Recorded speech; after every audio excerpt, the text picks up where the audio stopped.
Welcome into our players-only meeting here at SportsSource.tv and our YouTube channel. This segment is brought to you by Blue Smoke Cigar. They are located at the corner of Kingston Pike and South Peters Road. Just a tremendous place to go unwind at the end of a work day or kill a couple hours on the weekend. They got a great selection of cigars, and they also have a wonderful members section in the back with the leather seating, all the HD TVs. They got card tables, they got a golf simulator, they got everything you could possibly want. Blue Smoke Cigar. Go check it out. See it for yourself and see if I'm not telling you right. That is a great place to go. Unwind. Blue Smoke Cigar. Joined by VFL's Sterling Hinton, Daniel Hood, Will Overstreet, and Brian Randolph right here. Gentlemen, I wanted to take a look. We talked about it a little bit in the first segment on today's show, and that is, personally, I thought that after the Georgia game, if I were to give odds on Tennessee winning an SEC game this year, they went up. Mm-hmm. I thought they'd win one, but last week you'd say, okay, Vandy would be the only one. Now maybe South Carolina is an opportunity, barring crazy upsets. But I do think if you give the effort you gave at Georgia, I feel much better about your chances of stealing one of these SEC games later in the season than I did going into the Georgia game.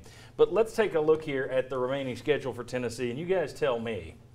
You got Auburn on the road. They're 4-1. Didn't look great against Southern Miss, but their only loss is a 1-point loss to LSU. You got Alabama, who's 5-0. They're number 1 in the nation. Auburn's number 10 right now, by the way. Alabama beat Texas A&M 45-23, and that was their closest game of the year. You got at South Carolina, 2-2. They look to have really taken a step back from last year. 9-win team last year. Jake Bentley hasn't looked great, their quarterback. Charlotte is 2-3 with losses to Appy State, UMass, and UAB. Kentucky, 5-0. We talked about them during the show. They look for real. Wins over Florida, Mississippi State, and South Carolina. Plus, they have Georgia going to Lexington this year. And then you've got Missouri. They're 3-1. Their only loss was by 14 points to Georgia last week. They got the big offense. That's going to be that's a bad matchup, I think. Vanderbilt, 3-2. They lost by 5 at Notre Dame and then came home and struggled and won by 4 against Tennessee State. And I know you guys as former players, I haven't heard. Has anybody heard what the latest is on the player from Tennessee State who collapsed? He took a hit and he collapsed on the sideline last night. They rushed him for brain surgery. He was completely unresponsive last night. I have not heard anything today, but terrible situation.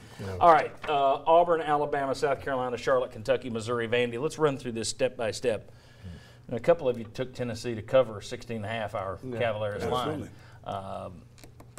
I don't know. I think Auburn and that defensive line, I don't see that as being a great matchup for Tennessee's offensive line. I don't, because the defensive line is 2 really good defensive tackles in there that we have not shown very good up the middle. Up the middle, if you have bad problems there, stops a lot of stuff from the very beginning.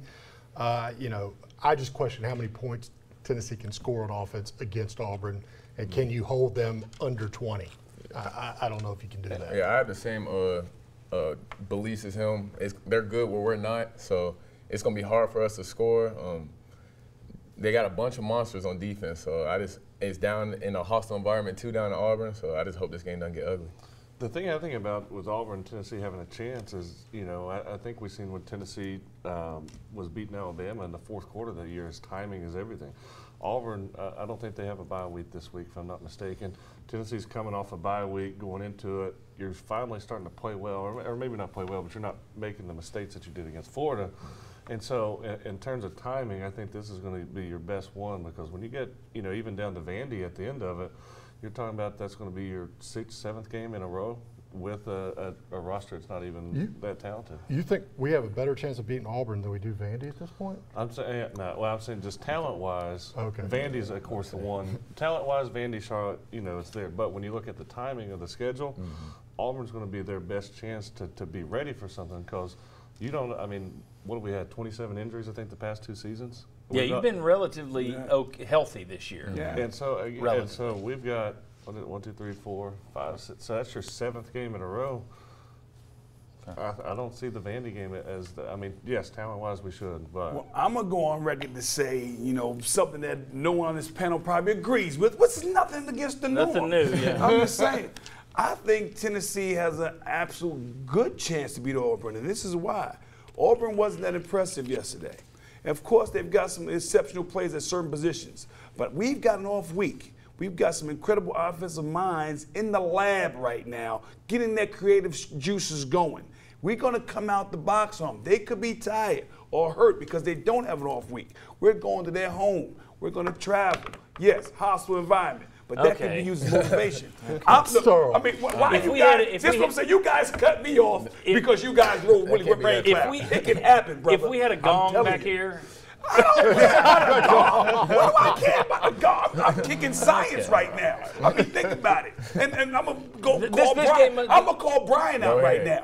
When they went down there a few years ago to play Alabama, you almost won. And nobody had you guys winning. That Tennessee team finished in the top 25.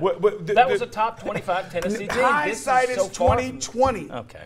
What I'm saying is we got to move on. This segment isn't how Tennessee's going to upset Auburn, although that's great. You get I think so. You get I think they got a good chance. Hey, and look, if Tennessee beats Auburn, then 2 weeks from today, we'll throw rose petals down in front of it when you come in. Run Happy that to do clip. it. Happy to do it. There we go.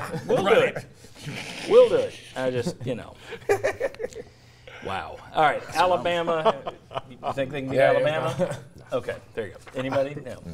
Then you got South Carolina. If you played South Carolina at home, I'd give you a better puncher's chance because I'm not impressed by the way they've looked. I think, to me, I didn't buy into Kentucky until yesterday. And that replaced Kentucky. I think 47 years of history tells me Kentucky's going to fall apart. Well, maybe this year they don't look like the kind of team's going to fall apart. It looks like South Carolina's that.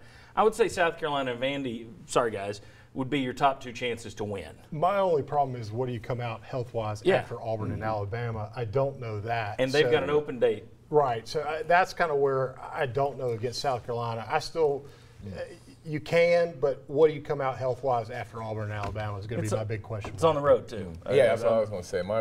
The biggest games that we can win is South Carolina, or the easiest games we can win is South Carolina and Vandy, and they're both on the road. So that it looks like another 0-8 season. And by the way, I don't know if I said it or not, but Auburn plays at Mississippi State before they play Tennessee. So that's why. All right, so 0-8 still looks 0-8 to you. It looks like it. Not to me. On there, Sterling says no. Okay. Then we got Charlotte. That's a win. We're going to win that one. That's a win. Still not betting on it, though. Kentucky. They look. Their defense impressed me yesterday. I'll put it this way. I know Snell's good, but their defense impressed me. The way Kentucky's playing right now, I think they could beat Georgia. I think they're legitimate to be the East champion this year. They got Georgia at home, and they got Texas A&M still on their schedule. Georgia has LSU on the road and Auburn. Yep. We could actually see Kentucky win the East. And they play Kentucky at Kentucky. Yeah. So we'll see. That'd be interesting. That would be. That'd be a hell of a thing to see Kentucky win the East. And something all new for Vol Nation to bitch about. I mean, bang, bang. It's one thing when Carolina won the East, it's like, my God, how far have we fallen? If Kentucky then wins the East since you have. Yeesh. Okay. Missouri, 3-1. I don't know that they're great, but I think their passing strength is worrisome for your young secondary. I did think of all the positives that came out, of all the positives, of the slight positives we saw yesterday, the biggest one to me was your pass defense. Yes. Both, you got a young secondary out there that wasn't picked apart, and that is against an offense that had given up some big plays this year. Georgia had gotten some big plays. Tennessee didn't give up big plays in the passing game, which also was helped by your defensive line having its best day. And I don't care. Your defensive line, Darrell Taylor, having his best day. You had some pressure in other spots, too, though. I'm not praising. Oh, I know. I'm just Here's saying. the thing. You couldn't rush jack shit against UTEP. Yeah. Georgia's better than jack shit. Yeah, no doubt. So you got a little pass rush on. But anyway, that secondary and the pass rush looked pretty good against Georgia yesterday. Still not good enough to beat Missouri when you play them, in my opinion. I mean, Missouri's got a number one. I mean, he's got a first-round draft pick. He's an NFL quarterback. He releases the ball faster than anybody I've seen. I don't think your offense also can score 35 points. I think Missouri's going to score 35 to 40 points against you. Yeah, we got to score with Missouri. We got to score with Missouri. I mean, and that's what I'm going back to this off week. We got to find a way to get more points on the board. If we can score with them, we can see what happens in the fourth quarter. We got to score with Missouri. Missouri's going to put points on the board. All right, let's go to Team Sunshine down there and get your guys' take. Who rank the most likely victories? Charlotte. There you go.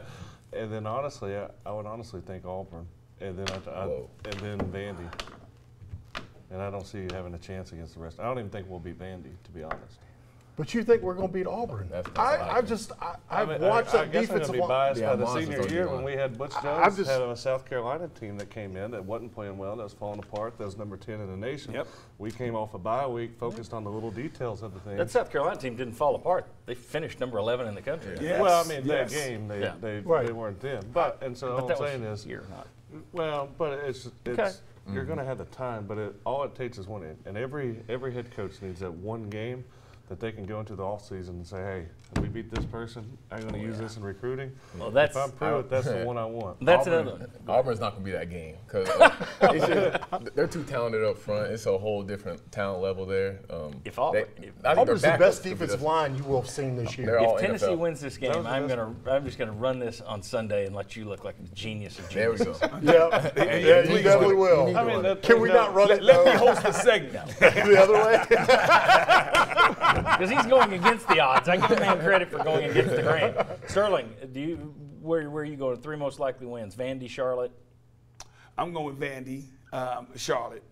I like this Auburn thing. I also like South Carolina. I mean, I like 4 wins on that chart at least. I mean, I like it. I'm just, hey, you don't have to. Hey, this you asked me my opinion. It's What was mine. it for? I just know see your it. opinion. I just know your opinion has changed a lot since we spoke last Sunday. Well, because we played yesterday's game. We put a played lot of stock yesterday's in game. yesterday's We game. played All right. yesterday's game. Okay. Absolutely. All right, gentlemen. I appreciate it. Thanks to all We're of you for done? being here. Yeah, we're done. Oh. I can't. We're done before you guys pick them to go to the playoffs. We're going, baby. Team has lost 11 straight SEC games. At least you saved it for the online segment. Guys, thank you very much. Sterling, Daniel, Will, and Brian, we appreciate it. Thank you for watching, and we'll see you next Sunday with our next Saturday on Fox 43 at 10:30 in the morning for an open date show, and then an open date show with a whole different cast of characters next Sunday right back on Channel 6 at 11 a.m. See you in both those places, and then see you Sunday after Auburn, et cetera, et cetera, et cetera. Basically every weekend. See you then. Bye.